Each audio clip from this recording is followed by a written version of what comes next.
aqui no nosso estúdio eu recebo o Patrick Barbosa, ele é psicólogo. Obrigada, Patrick, pela sua presença.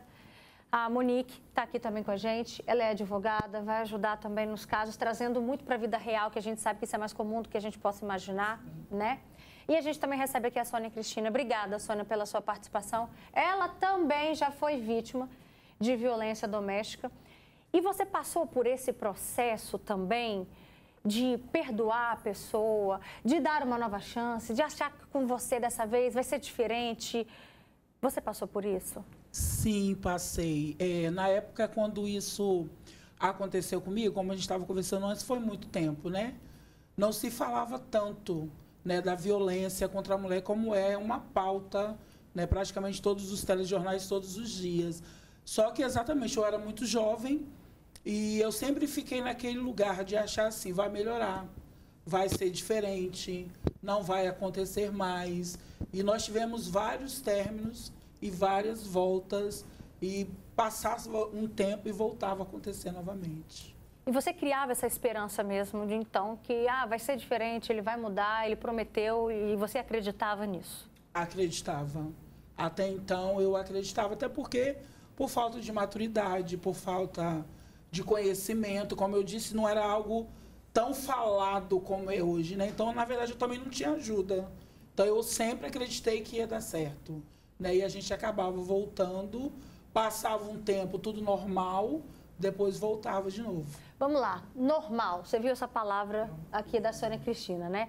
E aí o dado alega, sabe o quê? Que foi uma discussão normal de um casal. Patrick, até que ponto é uma discussão normal e até que ponto isso já passa dos limites, né? Porque para ele ali dá para ver o que ele considera normal. Tanto que a gente vê o histórico dele tanto com homens quanto com mulheres. O normal dele é ser violento e agressivo, né? Então a gente não tem como usar ele como um parâmetro. Mas uma discussão normal dentro de uma relação é quando você tem ideias que precisam ser ajustadas. Mas assim, o que a gente fala que é uma discussão, né? É uma conversa. É você sentar, colocar aquilo que você pensa, trazer aquilo que te machucou, expor para o outro sem nenhuma preocupação. A partir do momento que você sofre violência física, psicológica, né, que é emocional, ou qualquer outro tipo de violência, já não é mais uma discussão normal.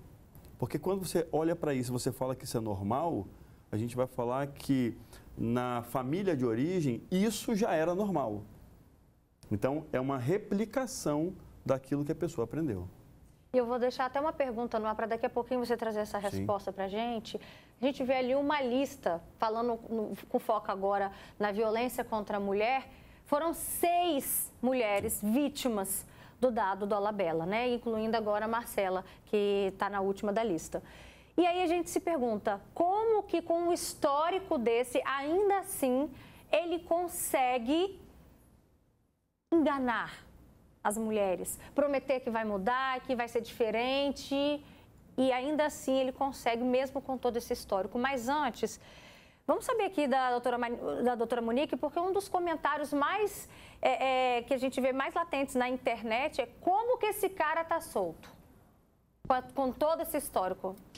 Então, analisando os outros 2 processos, né, que a gente só consegue ter acesso pelo que a mídia fala, lembrando que em alguns casos de violência doméstica, o processo corre em segredo de justiça. Então, não é tão fácil você ter acesso ao conteúdo da decisão. Segundo a mídia, né, a primeira vez ele foi condenado pela agressão feita à camareira, e agora a segunda condenação veio pela agressão da namorada, que ele levou 2 anos e 8 meses, que deu direito ele ao cumprimento no semiaberto. Mas a lei diz que em casos de reincidência, né, em crimes de violência contra a mulher, ele perde o direito de responder em liberdade. Então, esse crime agora, provavelmente, essa nota que saiu aí já foi uma forma que a defesa está utilizando para tentar desqualificar a gravidade dos fatos. porque ele já deveria sim estar preso devido a esse novo crime que ele cometeu. E assim, como você falou, Roberta, as pessoas normalizam e tentam trazer para um cenário como se aqueles arranhões, como se aqueles sinais de violência doméstica, eu volto a falar, não é só violência física, também é violência psicológica, fossem normal. E aí gera uma nota que agora já foi até desqualificada, não é isso? A notícia trouxe para a gente. Então, se a sua pergunta foi, ele deveria estar preso? Sim. Diante dessa nova denúncia, ele deveria ser recolhido para poder cumprir. Lembrando que, assim que ele foi condenado, né? A não ser que venha agora a preventiva, que também pode ser, né, determinada a prisão preventiva dele diante do histórico de violência que ele tem. Os nossos telespectadores estão revoltados e com toda razão a gente também está. E vamos abrir espaço, então, para expressar aqui o que o pessoal de casa está sentindo. Rô, ele está acostumado a fazer isso e não darem nada. Vai tirar a vida de alguém para que fique preso? Outro comentário aqui da Reni, ela fala, na minha opinião, infelizmente, muitas mulheres têm a falsa esperança da mudança do companheiro, mas a partir da primeira agressão, mesmo sendo psicológica, tá? Buscar ajuda familiar e médica para sair desse relacionamento tóxico. Esse é o comentário da Reni de Cariacica. Tem outro relato, o pedido de perdão do agressor costuma vir acompanhado de promessas. Olha só o que essa telespectadora disse. O que é importante é observar nesse momento? Boa pergunta. Quais sinais mostram que o arrependimento não é verdadeiro? Patrick, é com você. Então, respondendo primeiro, né, a pergunta anterior, no caso dele, a gente tem uma pessoa que é da mídia. Então, infelizmente, ele gera uma projeção nas pessoas que estão do lado dele, seja projeção positiva ou negativa. Mas hoje a gente vive num mundo onde as pessoas querem ser influenciadoras. Então, não importa com qual mecanismo você trabalhe, né? O importante é que você seja uma pessoa que todo mundo quer buscar saber algo sobre você. Então, ele é uma escada, ele não é nem um degrau, né? Ele é uma escada para poder levar a pessoa para isso. Então, muita gente se sujeita a estar do lado dele por conta disso, né? Então, a gente tem um ganho secundário. Mas trazendo para a vida comum das Sim. nossas amigas, das nossas telespectadores, da Sônia, que também já passou por isso, é muito comum também a gente ver homens, mesmo com a fama de agressores, mesmo assim, são garanhões às vezes. Terminou com uma, agrediu, já daqui a pouquinho já está com outra e está em um novo relacionamento e está fazendo a mesma coisa. Sim. No caso de pessoas comuns, né, a gente vai entender, Roberta, que sim, existe sempre a promessa de que vai mudar, né? A culpa sempre é da mulher anterior e isso não é só ele quem coloca, as mulheres também acabam falando, ele fez isso com ela porque ela fazia assim com ele. Então, existe essa competição que, infelizmente, ela não é saudável. Né? Isso é feio da gente falar, né? Mas é uma realidade. Então, você começa a entender que a pessoa, ela, por si, já é desvalorizada. Porque uma pessoa que está do lado de uma outra, que tem Lei Maria da Penha, que já foi preso por não pagar pensão, uma série de crimes contra a mulher e a família, você ainda querer estar do lado de uma pessoa dessas, olha para você primeiro. Né? Olha o que você está buscando para a sua vida. A pessoa, ela já é uma pessoa, né, com um caráter duvidoso. Você não tem que estar do lado daquela pessoa. Para que você está do lado dela? Para provar o que para quem? Uma boa reflexão que o Patrick está trazendo para todas nós mulheres antes de iniciar qualquer relacionamento. Quem é essa pessoa? Ela vai agregar na sua vida e de que forma?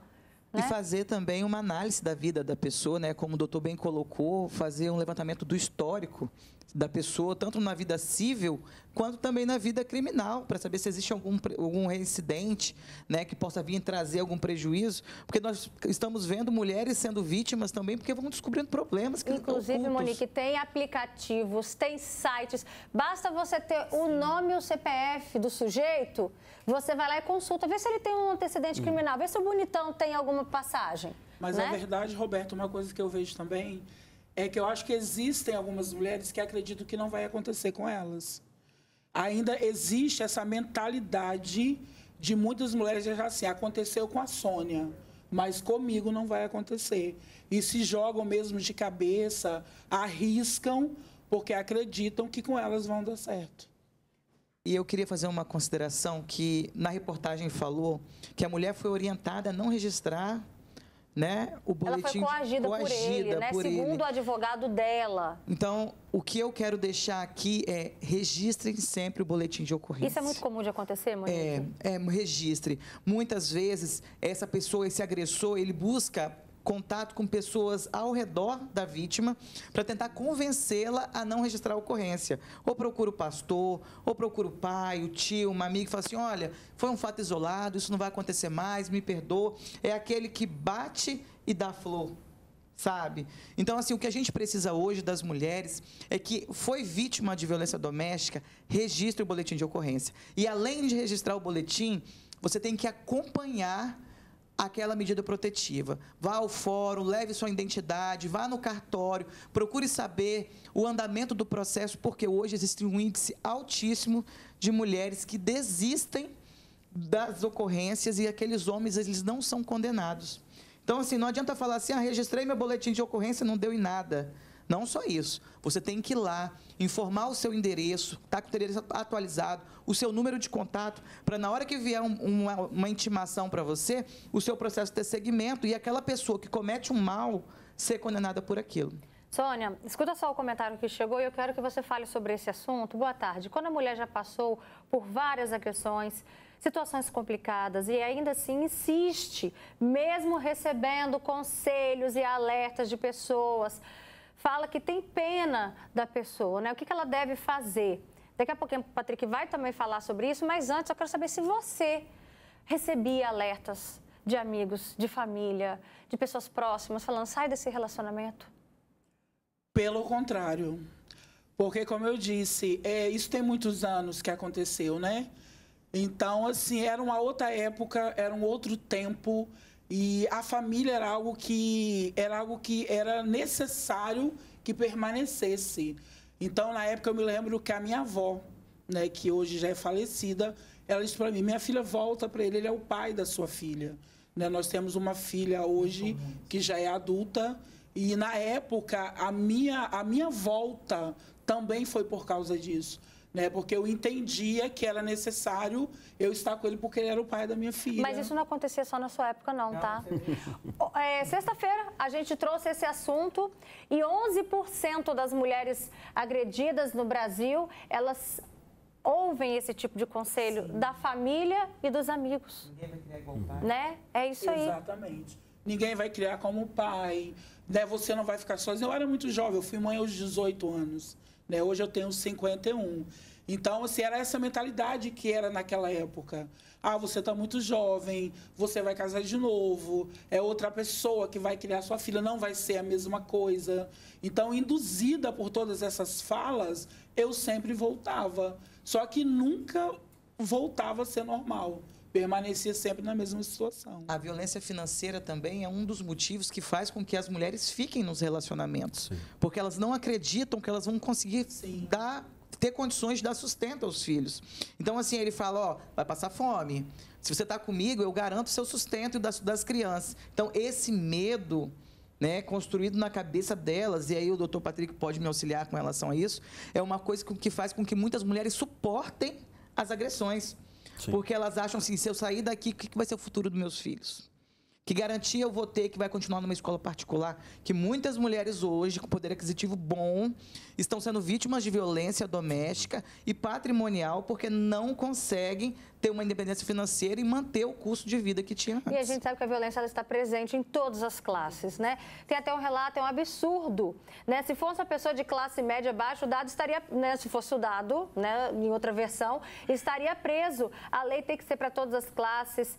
Outra pessoa dizendo, nunca é normal alguém gritar com o outro, gente. Tem que ter diálogo, nunca permita alguém levantar a voz para você, porque pode ser o próximo a te agredir, matar. Outro relato, até quando isso vai ficar impune? Tem mais comentários que não param de chegar. Infelizmente, a carência, um vazio que muitas mulheres têm, fazem elas suportar violência. Gente, busque a Deus, ajuda psicológica, isso ajuda a preencher esse vazio. E no caso da Marcela, a Miss Gramado, né, que até então estava no relacionamento ali com o Dado, vamos aguardar cenas dos próximos capítulos. Tomara que ela tenha colocado um ponto final de uma vez por todas. Era um relacionamento recente. Aí a gente se pergunta, né, dá tempo de num relacionamento recente já tudo isso acontecer, Patrick? Dessa forma, porque não era para estar tudo sendo um mar de rosas? Então, mas aí a gente vai, voltando no Dado rapidinho, você tem um perfil, né? E aí, posso estar enganado, mas você tem um perfil psicopata. Então, ele vai numa crescente. Então, o tempo para ele não importa mais, porque o outro não tem valor. Não importa se o relacionamento ele tem 1 ano, 1 semana, 1 mês. O que importa é a posse sobre aquela pessoa. Então, ele vai agredir a pessoa sem nem se preocupar com nada. Olha, no caso ali, então, do Dado, já que você foi um pouquinho mais a fundo falando, né, do que a gente tem de relatos sobre a personalidade dele, o histórico que já foi apresentado na mídia, e aí a gente vê que ele já praticou muitas violências também contra homens, né? 2 casos foram levantados agora na reportagem anterior. Como que a gente consegue identificar esse perfil do homem que a minha amiga que está em casa acompanhando agora o Fala Espírito Santo está começando num relacionamento? E aí, o que ela tem que analisar, o que ela tem que ver, como que ela consegue identificar se ele é uma pessoa violenta?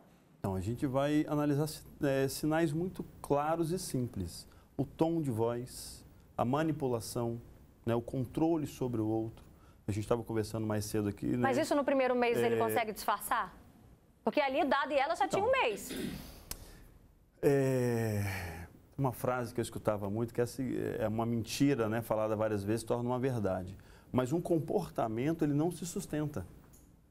A fala, ela até você vai enganando o outro, mas o comportamento não. No primeiro momento ali de discordância, ele vai ter esse impulso, porque isso é mais forte do que ele.